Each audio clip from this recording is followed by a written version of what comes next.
Hello, everyone, and welcome again to the ASWARA on Air Challenge. This is my voice clinic. I am Dr. Casey Broadway, and together with me today, we have my good friend, Miss Srinakorn, or we call her Peng. She is a speech and language therapist from Bamrungrad Hospital, Bangkok, Thailand. Let's welcome her on our show today. So those of you who have been with us from our previous series, as you know, I am a lecturer in ASWARA, and I deal with the choral studies. And this program is brought to you by ASWARA during the COVID-19 movement control order, for us all to share knowledge and stay at home and be safe and learn more stuff. So today I will be talking on two more topics along together with my friend Peng. We will be talking about the tongue and the aging voice. So from our previous series, we have been talking about a few things. First, we talk about the power, source, and filter. The power being the breath, and then the source being the vocal folds, and the filter being everything above the true vocal folds. All right, and then we have been talking also about the thyroid cartilage, the larynx, the thyroid cartilage, the cricoid cartilage, and we've also talked about the jaw. So today, Peng and I will be talking about the tongue and the aging voice. So the tongue is a very important figure, or part of our voice tract when we are producing sound. All right, so I will put up my slide.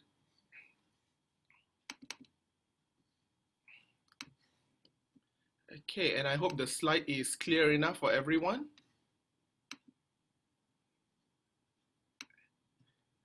Okay, so all the time when we sing, if you notice, many people only concentrate about the breath. All right, so the breath is the source. Of course, we need the breath in order for us to produce sound. But when the breath passes through the vocal folds, it vibrates and creates sound waves. And those sound waves, ladies and gentlemen, are still raw sound. And probably we wouldn't understand anything if we do not change those sounds into something audible that we can understand. Now, I would like to stress in this point that languages are what we use to communicate, and different people communicate in different languages. So in fact, even whistling can be considered as a communication between people if you do whistling as a type of code. All right, so communications can be in many ways, and part of it is language. Right, and it's very, very important to look at the parts of the filter. So the filters are everything above the true vocal folds. So you have the false vocal folds, you have the epiglottis, you have the jaw, you have the tongue, you have the lips, you have the velum. So one important part that I'm going to talk today is about the tongue. Now, the tongue plays a very, very important part when you are articulating, okay, because it can change the sound. So the tongue also functions when you eat. It channels the food, it pushes the food back into the esophagus. All right, when it's not channeling the food back, we use the tongue to shape, to change, to alter the flow of the air on its way out.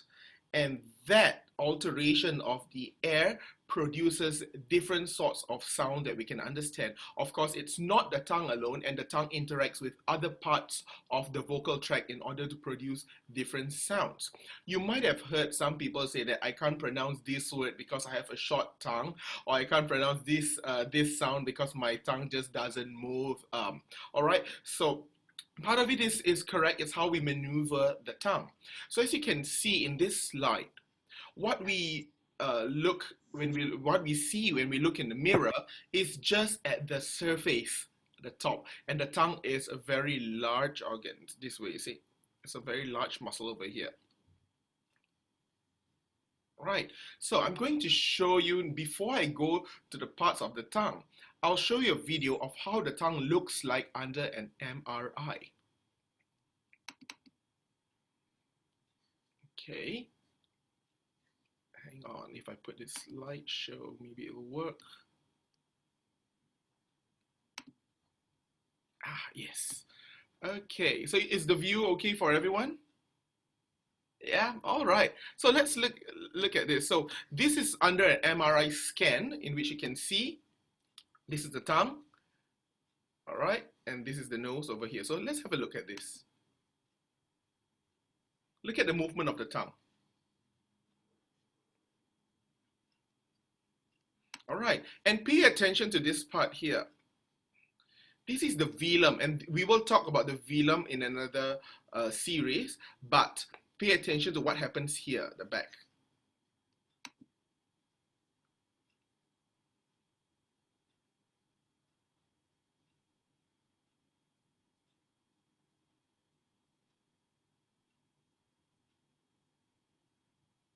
All right, as you can see, it moves in all directions. So inside the tongue, there are a lot of fibers moving in all different directions in order to move the tongue. All right, so now let's look at the parts of the tongue. How do I move that one? Okay, so we look at this one. All right, so now if we take the tongue and split it into half this way, so the back part of the tongue is used to stabilize the sound. Right, when you sing, this is the part of the tongue that you will have to stabilize that. And the front part of the tongue is used to create phonetical sounds. All right, so we can look at the parts of the tongue that you need to know. So this is the front and this is the back. So right at the front here, as you can see this one, this is the tip. All right, the tip. And then slightly up here is the blade. All right, so we have the tip and the blade. And then on the back part over here, you will have the dorsum. This is the dorsum, and the root back here. So you can't see the root because it's at the back. All right, so when you move the tongues in different positions, you will produce different sorts of sounds. And why do some people sound very, very blurred in their speech? And why some people sounding clear? And this has got a lot to do with the tongue, in which my colleague Peng will speak to you more, because she is a speech and a language therapist, right? So I'll move on to the next part of the slide, in which you can see here. Now, and if you want these slides, please do let us know, and we'll make the slides available for you. So you look at it. So you have this part of different parts of the tongue that produces different sounds, like the tip, the blade, z, the dorsum, k, g, and the root is not used in speech, but it anchors everything. All right. So let's have a little bit of play with the sounds. So let's first do my very favorite thing, which is sirening. So let's do sirening, everyone. If you remember sirening, okay? So let's start one cycle, going up, going down. So let's do.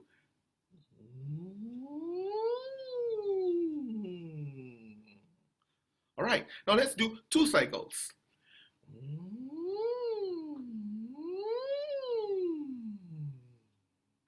Okay, let's do 3 cycles. Go.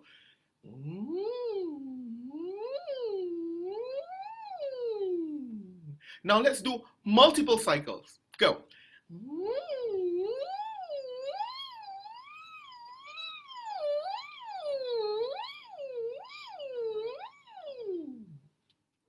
All right, so we do these sirens in order to wake up the muscles. We get it to move, we get it to stretch, all right? Okay, so now let's see. So when your tongue is low, so we move now to the tongue function again. So when the tongue is low, which means this back of the tongue is dipping backwards, this way, all right? And so you will get very, very dull tone and color. What happens, okay? And it sometimes when the tongue is low, you will find that it's a little bit strenuous over in the larynx, because when the tongue is low, it presses against what they call, this part is the epiglottis. When the epiglottis closes, the false vocal folds will close and press onto the true vocal folds, and that's where you get that sort of like choking sensation. So when we sing, what we want to do is we want to get the tongue forward, all right? So what you can do is to try and feel the sides of your tongue touching above your premolars at the top, this way. All right, now as you're doing that, try and just do E, as opposed to a tongue in the resting position. E, front or forward. E. So what we are doing is we are getting this part of the tongue, the dorsum, up here, touching the upper premolars, all right? When you do that, the sound travels much easily because this epiglottis and the false vocal folds will be out of the way, which allows the air to travel and alter itself. All right, so when you stabilize here, you can move the front part of the tongue to produce different vowels. You see, I can even do this.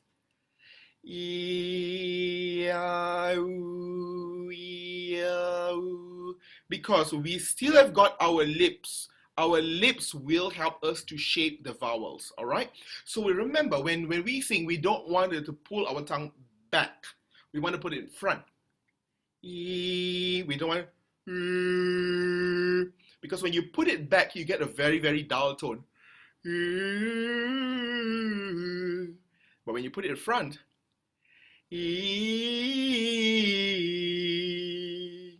all right, and don't worry if it's a bright sound, because we've learned that the larynx could help us to get it darker if we lower it down the larynx a little bit.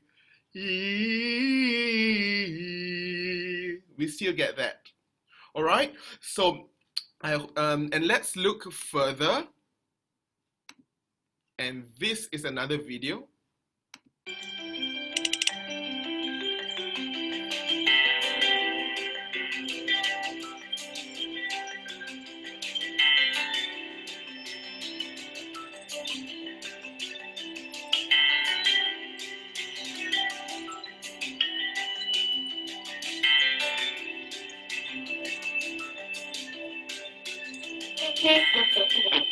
So this is when you're playing an instrument.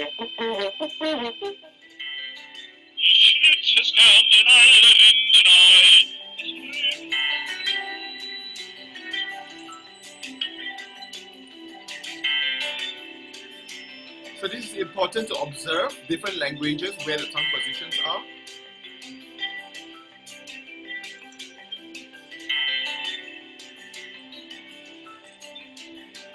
So this is when you're having food.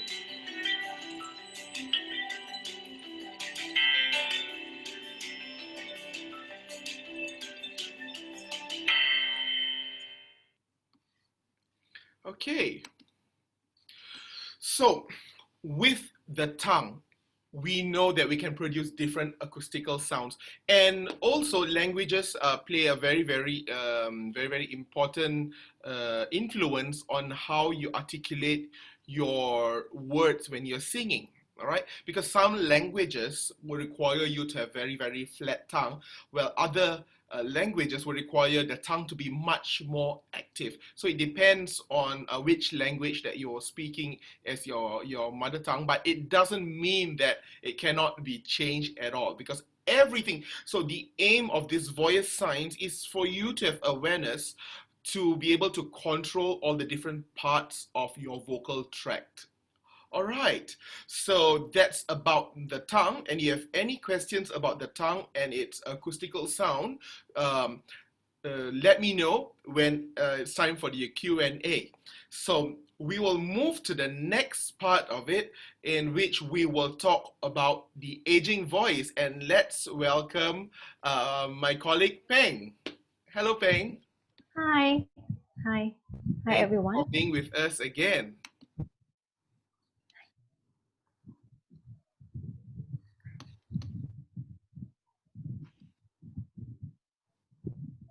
Yes. So, Peng, so we are talking about aging voice, and part of a question that I get a lot, okay, or especially in choirs, because sometimes we separate the aging voice and together with um, the normal voice. So, what is it that we categorize as the aging voice? Um, First of all, you have to think about how is your voice change over time. So we have to, when you come to speech, right? And Hmm? some people might go to the ENT first to see, because sometimes when you have aging voice, the Mm-hmm. shape of your cord will change as well. You Mm, will have bow cords, uh-huh. okay? And people might feel that, oh, or sometimes Mm-hmm. the client himself might say that, oh, people said that my voice look like, when I hear your voice, I thought you are 70 or something, that I'm Uh-huh. not that old. Or maybe somebody complain about that, oh, I cannot hear you well, like the understanding is not there. Mm-hmm. And maybe the hoarseness, that could be the symptom, strained voice and voice fatigue, like other voice disorders as well. Uh-huh. So this slide is a slide for Peng, which I will help her play the slide. So yeah, this is slide number one. Yeah, so most of the time when the patient comes to the doctor, so the ENT or the speech, because we are treat approach, right? So we have to think about the physical. Mm-hmm. For example, if you have vocal nodules, or you have vocal cord, or you have polyps, Mm-hmm. that's a physical type. Mm-hmm. And then the functional, like if it impact your daily life, the functional, for example, it makes you doesn't want to talk to other people, or it limited your lifestyle. Mm-hmm. So somebody may like karaoke and they cannot do it at all. Uh-huh. And the social, Mm-hmm. some people complain that, oh, my voice like a duck, or Uh-huh. my voice feel very old. It's like somebody might say that it's not beautiful. Yeah, because we do have some people complaining. They say that I used to sing very well during my early age, and now my voice has gone low. We hear that a lot. As a choral director, I hear that a lot from, especially from ladies, not so much from the men. The men seems to be quite happy coming in and just sing, but the ladies seems to come in and all of them will have very very nice tenor voice down there and just say that I used to be able to sing high, but now I am in the tenors. And really, some choral directors would just put all these ladies into the tenor section, and suddenly you have the tenor section, uh, such a big group. That happened once when I visited a choir in Australia. So I was sitting there, and the lady beside me was just saying that, well, she didn't know who I was. I just pretended to be just a normal person, not a singing teacher, naughty me a little bit. I just wanted to see what it's all about. So I just sat.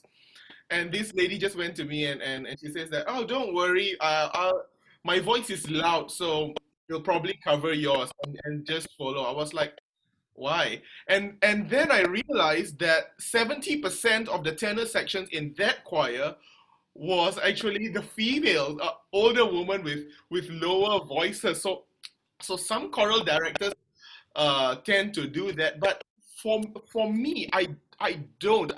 I like to train those voices and get them moving again. So today with Peng's explanation, I will tell you also how we do it in our choirs. So back to you, Peng. Shall I move on to the next slide? Okay. Okay. All right. So voice changes over time. So you can see that there are many factors that make your voice change, like the diseases. For example, Parkinson, the voice will change, like tremor, it will be and breathing, and the age relation, Mm-hmm. mostly with from the muscle. Um, like when we breathe, when you talk about, remember the three parts that the salt filter and what Yes. else? I don't remember. Power source and filter. Right. So the breathing is a power, right? But when you Yes. get older, Mm-hmm. it's stiff. The joint at the rib cage and the lung sac itself is not, the flexibility is It less. increases. That's why Yeah. you cannot breathe with Mm, a lot of air. Do you understand? Like when yes. you get older, in one breath, you can speak less Uh-huh. compared to when you're younger. The flexibility of the And then, muscles and its expansion as well. yes, and the chain of the vibration. Mm-hmm. So also the vibration is not not fast enough. It's, Mm-hmm. I don't know if I use the right word. That is not. Can you give Yeah. me the right word? Yes, I think it's correct because when you have more vibration, faster vibration, it Yeah. produces more brilliant sounds, it produces more overtones, higher pitch. But when you produce less overtones and slower vibration, everything goes slower down and it becomes like that. Yes. Imagine like when you are 20, you can do the push up maybe 30 times in 2 minutes, and right now you're 60, so you can maybe do like 10, and then it's like, you can't do it anymore. The same thing for your cord, vocal cords as Mm-hmm. well. Mm-hmm. And when we talk about why the female get lower voice, right, at right there around 50 years of age, they If get lower mm-hmm. because the flexibility of the vocal cord is less. We got more collagen, Mm, which make it thicker, but not it doesn't help with the flexibility. So the vocal cord will change to be thicker. thicker, uh-huh. And so it loses its agility in order to be flexible, isn't it? Yes, yes. And has it got to do also with women's hormonal change of the menopause and so on? I believe so. Mm-hmm. But I haven't looked for the research Mm-hmm. to support that, but I believe. Mm-hmm. Because I saw it somewhere that it says that menopausal change also disrupts the different what do you call that, different enzymes of the body and also how it functions as well. I remember reading it somewhere, but if only I could get that article out. Yes, I believe it changes a lot when your hormone change, right? Yes. So I always recommend my singers, especially ladies, to sing a lot when they are at the age of 40 and above, or latest by 45. Start singing so that the muscles will still work.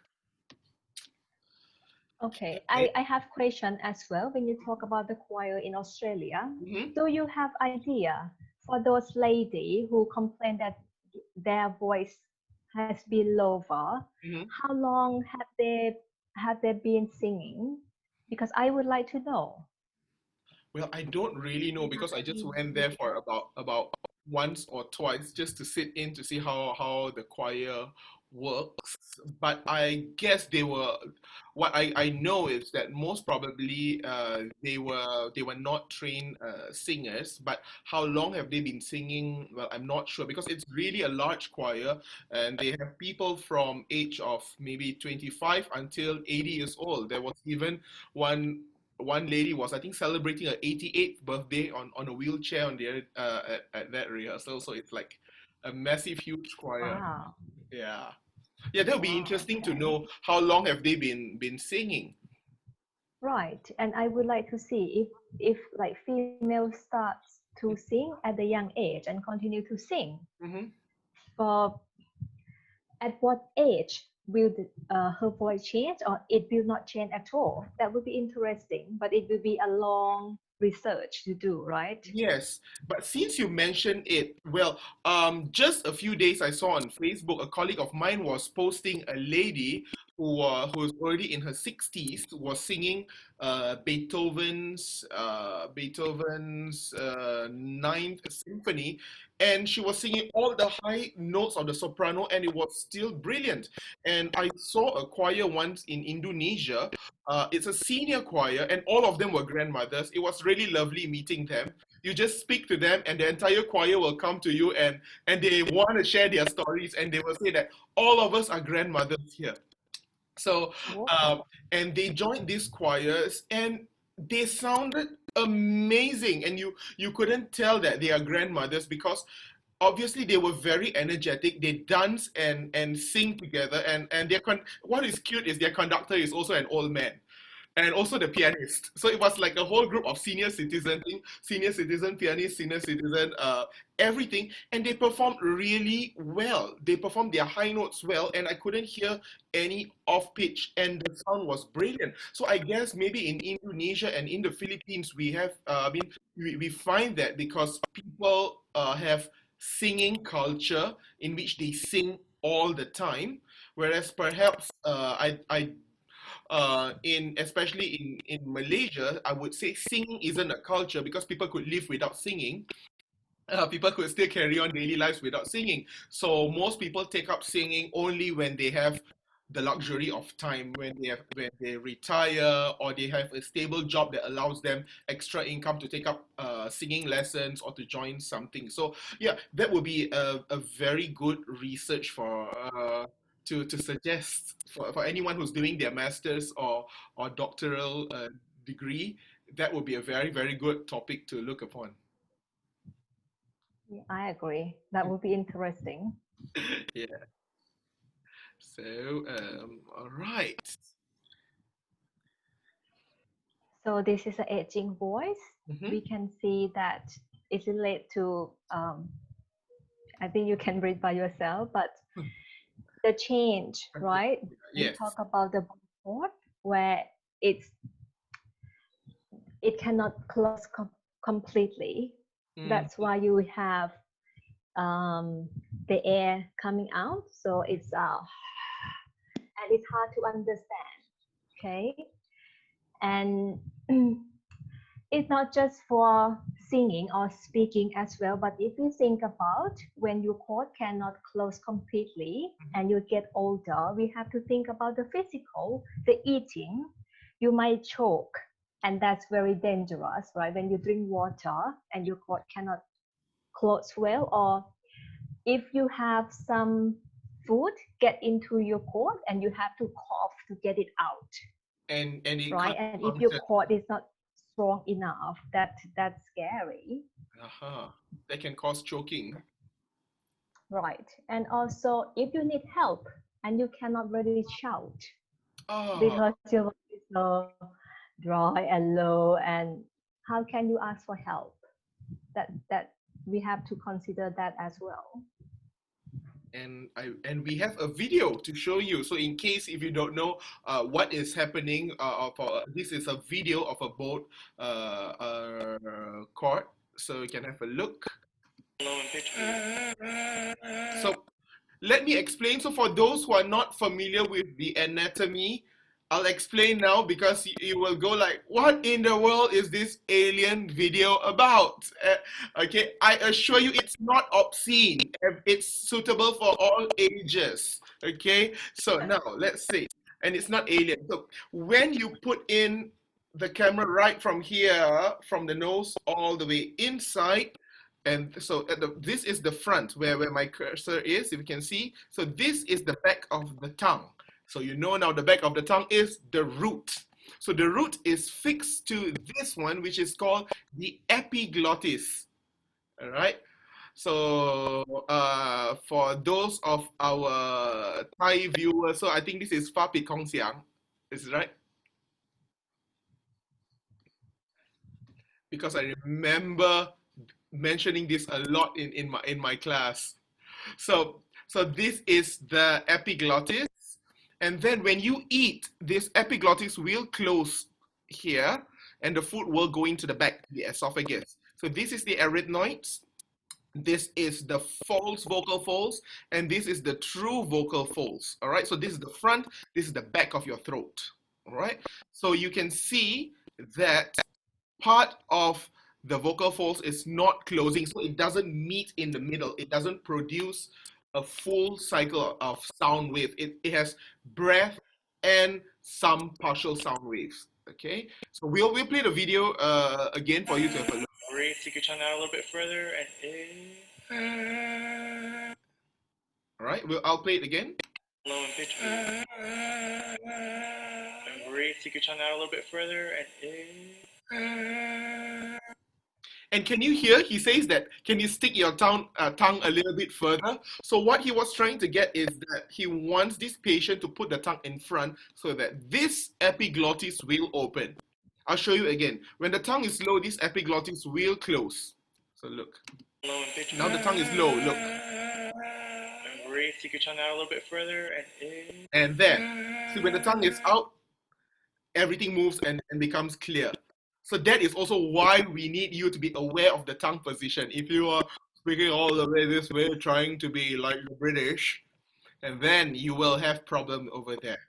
You can be British in some other ways, but don't put your tongue all the way to the back. All right, so shall I move on to the next slide then? Breathe, take your tongue out a little bit further and in. Okay. All right, and there's another video.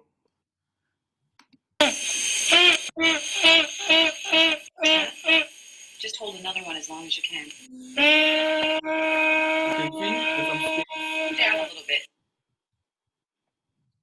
I'll play it for you again. Just hold another one as long as you can. And you can see one side is moving, right, more than the other. Down a little bit.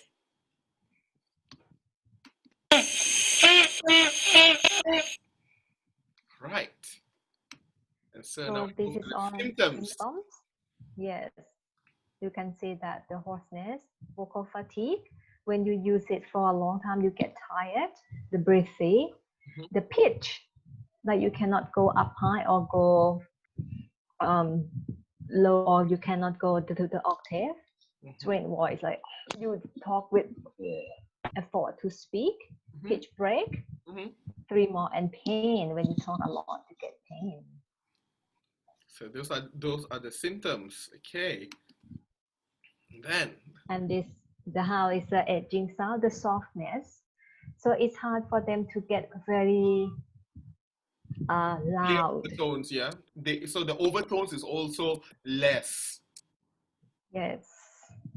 And strain, because they need to try to get the sound out, while the physically it's hard for them to they kind of strain their voice. And the pitch, they can't do the pitch, is change. Rough is you can hear from those video, right? When they make the sound, it's like yep. And also with the breathiness from that bowing, so the air came out.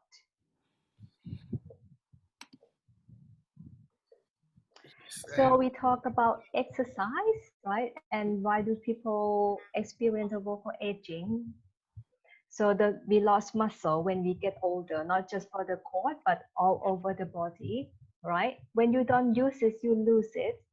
Think about people who've been in bed for a very long time and they cannot speak, right? Yes, so the muscle will be, you lost your muscle. And also that cord, maybe if the patient who cannot make the sound at all, they will lose the muscle at the vocal cord will lose as well. Inactive lifestyle, for example, like those people who don't talk at all, maybe because they don't have friends. So inactive lifestyle. You don't use it. You don't talk to people. Mm-hmm. The sickness, when you get sick, you can feel that sometimes you have flu or something, Yeah. your voice changes, right? Yes. Mm-hmm. And then don't talk to with anybody. So it's inactive lifestyle. Like you don't go out, you don't use it. Uh-huh. It doesn't mean that you have to go out and hang out every night, okay? Just use it in So the aging, so it's very, very important now that you've seen the explanation. So when you join an ensemble, when you sing, it's really, really very important to be in the right ensemble. Well, when I work overseas with other groups, you will find that um, there are ensembles based on your voice type, and this is really important also for parents to know, because once in a while I have parents coming over and just saying this, like, my little girl is really so talented, and then she would like to sing with the adults and she doesn't want to sing with the children. So this is something which is scary for me, and sometimes parents get offended when we tell them no, she belongs in the children group because of the voice type. You see, it's very, very detrimental to a child's progress if you put the child into a teenage group or into an adult group because of the development of their vocal folds. Now, likewise, as well with the aging voices, in Malaysia, senior choirs are not popular over here. And sometimes when I remember when I wanted to create a senior choir, there were people who were very offended and say that, you know what, I don't want to join the senior choir. I'm not ready to grow old. Well, the thing is not that you are going to retire, we put you aside. No, because what I've seen is that people with aging voices really struggle in certain choir works that requires very, very extreme parts of the registers. This is through my experience when we have conducted a mixed choir of various ages, and sometimes when you need to reach that top soprano parts which are really nice and soft, older voices wouldn't be able to do that very soft and clear. It's because due to the reasons that we have seen just now. So older voices will have to push the sound in order to get that high voice, that part. So when it's being pushed, it's so much air being pushed, you lose the control and the flexibility, and that's where the high notes, where you're supposed to control soft, it becomes loud, and sometimes it becomes sharp because you are pushing the air. All right. Whereas for people who have been continuously singing, we find that that's easier to manage. Yeah? So that is one part in which I would have to stress that when you join a choir, make sure to join the choir of your age. So if, for example, if the choir is for 7 years old and below, and then they have another one between like maybe 10 to 12, and then the next one maybe 13 to 16, 16 to 21, 21 and above, and then maybe for 50 and above. So all those categories are there for a reason. It's because those categories are there to help you use your voice more effectively when you produce a sound, when you produce sounds together as a group. Because individually, yes, we can all do what we want, but when we're singing in a choir or in an ensemble, it's very, very important to be able to blend in together, and also to be able to sing songs which are suitable for your registers. Because when you are singing songs which are not suitable for your voice, that might cause a reverse effect. You won't improve, but your voice you will have vocal issues in a long run. Yeah. Okay, so I think we've covered about the tongue and about the aging voice. So if you have any questions, we will open up questions right after this message from our sponsors.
Okay, so let's thank you to Aswara that we have this voice voice clinic. Yeah, and for those of you who want to study music, come over to Aswara. We have lots of programs over there if you want to study drama, music. Yeah, so and I know in today's session as well, we have a lot of our Aswara people online here as well.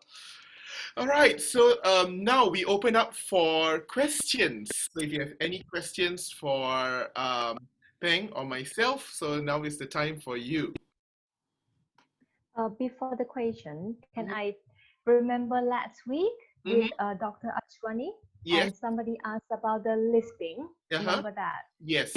So the lisping, we call the lisping when it's disorder of the sound. For example, if you say S sound, mostly it will happen with the S and the Z sound, the S and the Z sound. Mm-hmm. So if you use the tongue out like this, when you say sun, sun, sun, sun, that we call lisping. Mm-hmm. And if you do like, if the air come here, not from the front, if you say sun, sun, sun, that's lisping as well, but we have different, that one called interdental. That's one palatal or high lateral.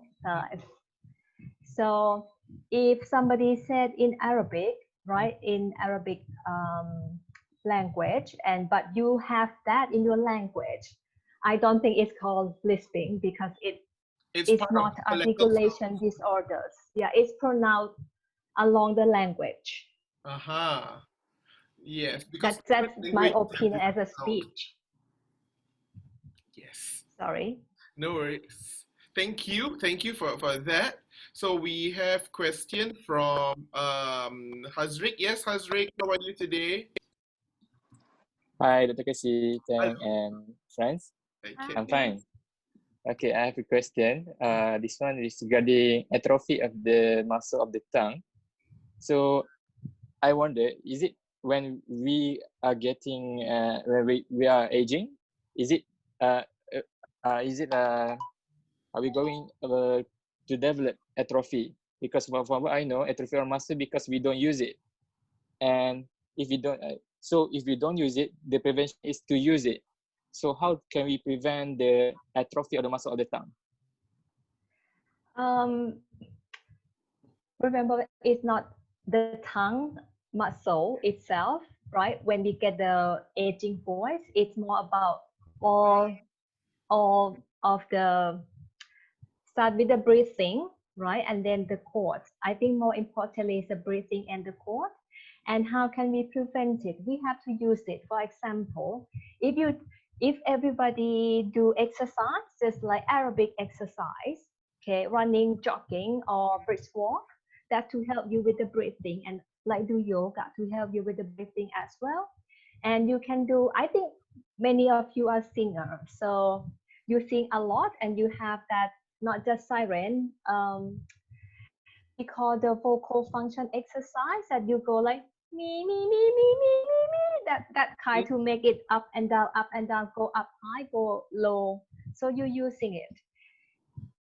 more than just talk alone, because talk alone you use the chord in not up and down. Do you understand? It's more like flat. So if you do that exercise, is more, you will have stronger muscles.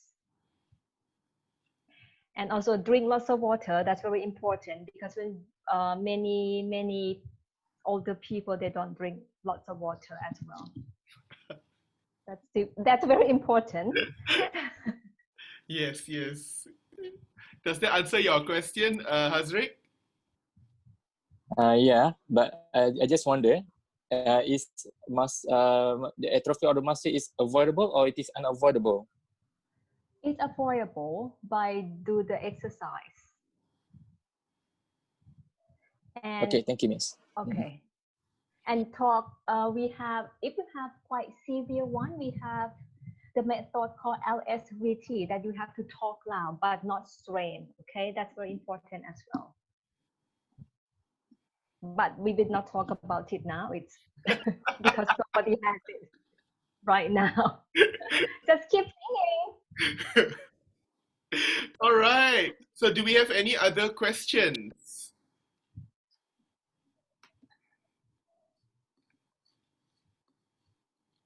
Okay, so we don't have any more questions for today. All right, so yes, so next week I will do oh yes, okay, we have question from Yuena. All right, we take a question from Yuena first. Hello, everyone. Can you hear me? Yes, we can hear you Yes. clearly, Yuena. Okay, because for those who are in the choir, what I'm trying to say, a choir that does not require audition, it is not good, right? Because with different age group choir, running from maybe 10 years to 80 years old, so I think it would be very, very hard for the choir conductor to choose suitable songs for the ensemble. Because like you say, we have different age group, and our voices are, some are in the soft range, some are aging voices. Yes. So I think it will be very, very tough for the choir director to conduct songs, to conduct an ensemble with different age group, you know, and without an audition. Yes, it is so well. And what do you call a non-audition choir is Yeah. as a community choir, but there are limitations to a non-audition choir. So usually for a non-audition choir that has a very wide voice range, a member of that choir will have to just note that the choir director will have a very tough time in selecting repertoire in order to match, to satisfy the entire choir, because you will have younger voices that want to sing high and very, very tough songs that requires lots of running notes and lots of stunts, where you will also have senior voices that would just want to sing regularly and get themselves singing, but not necessarily want to sing songs that what I call show-off pieces. So the choral director will then have to pick a piece which is in the middle, which is now it has a lot of limitations, not having very extreme high range or extremely low or high.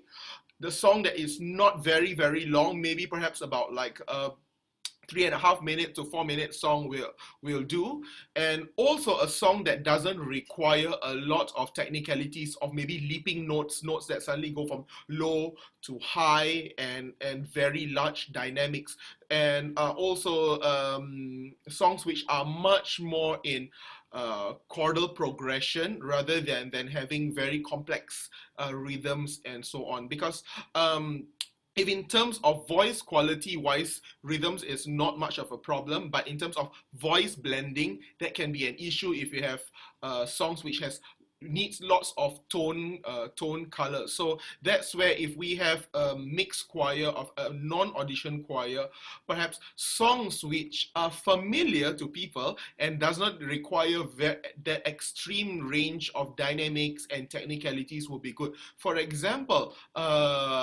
things, I mean, like a 4-part choral would be good. what is it? Simple songs like there's one song. There's a piece called Circa Mea. That's a good simple one. Circa Mea. What else? I can't think at the moment. All Black Joe. Simple songs like that. But eventually, if this choir sings along for a long time, there are ways of going about it, and it's really up to the choral director, because every choral director will know their members, the capability of the members very, very well.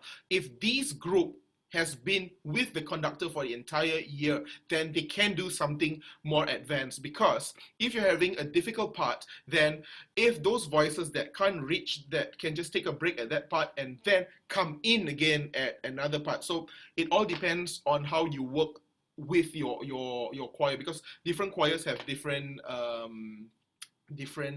ways of doing it. Like for me, I love doing competitive stuff. I take my choirs, like nearly all of my choirs travel around the world with me as we go. Like I take them everywhere. Well, this year I'm supposed to have 4 to 5 trips, and everything is cancelled. Or else, yeah, half of the year I will be in Europe with the choirs, the various choirs, right? But due to COVID, I'm stuck here as well. So for my choirs, where we go and compete, for the younger voices, we take songs which are challenging, that they are able to showcase their strength, high notes, lots of leaps, very fast moving songs, needs very, very fast acute articulation, because those songs that need fast articulations, the tongue has to be very, very flexible as well in moving. Yeah. And but if I were to take a senior group, then they are still able to compete, but the songs will focus more into the senior strength.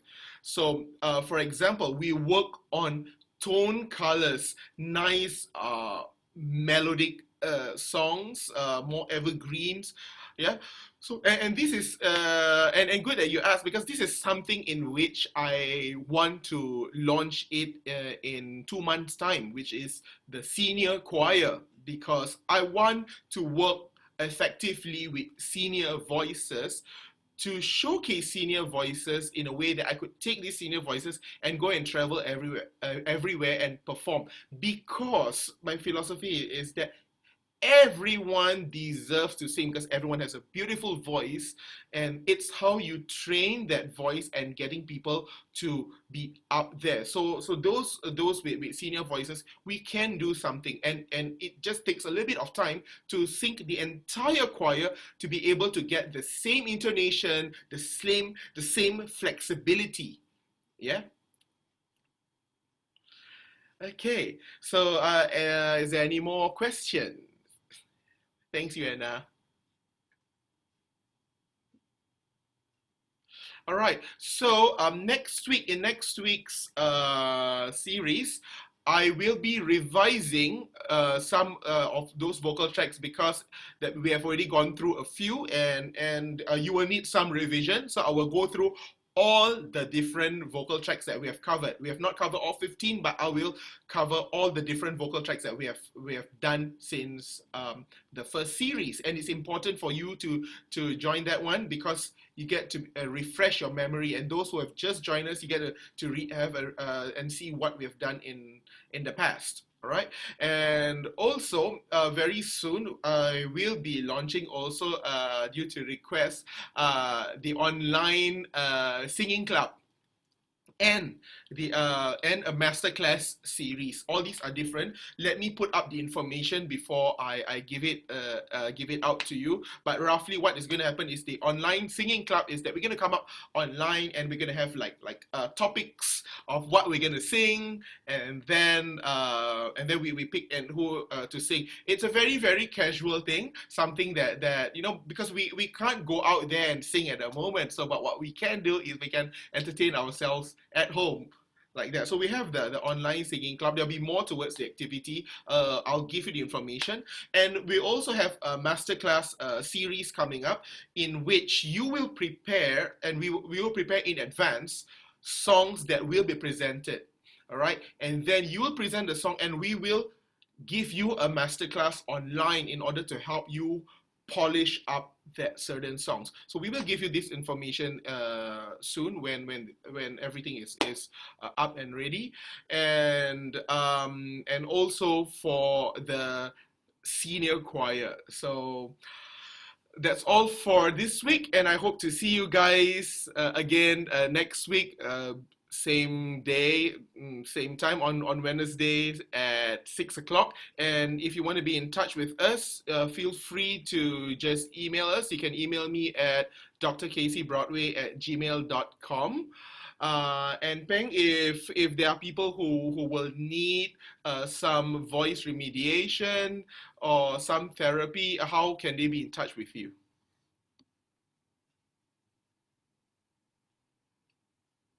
I think Peng's video is... No, it was mute. Okay, Oh. so I have my email, pengsri@hotmail.com. That's my email. PENGSRI@hotmail.com. Yes, so that's for Peng. So guys, if you have any vocal issues, if you need help, please feel free to be in touch with us, and we are here to help you out as much as we can, because we want you to enjoy singing. We want you to enjoy using your voice with confidence. And remember, never let anyone tell you that you don't have a good voice, because they do not have the right to say so. Everyone has a good voice, and everyone can sing, and everyone can use their voice in whatever way they like. So it's just if you fit in the group or you don't fit in the group. So remember, do not feel bad, and do whatever it is. Feel confident to use your voice, and be in touch with us. We would like to hear from you, and if you have any comments, please do comment in the comment section of the Facebook post, or email it to us and tell us also what you would like us to speak about in the upcoming videos. That will also help us to address some issues that you might have, or some people do not want to ask it, especially us Malaysians. We do not like to ask it in public. We like to text privately. Yeah. So yeah, please feel free to do so, and we will be here for you. So next week we'll do a recap, and we'll talk a little bit about musical theater singing. So thank you, everyone. Please do help me share this broadcast, and also like my Facebook page, my Instagram. Yeah, and we'll see you next week. Thank you. Take care. Bye-bye. God bless. Bye.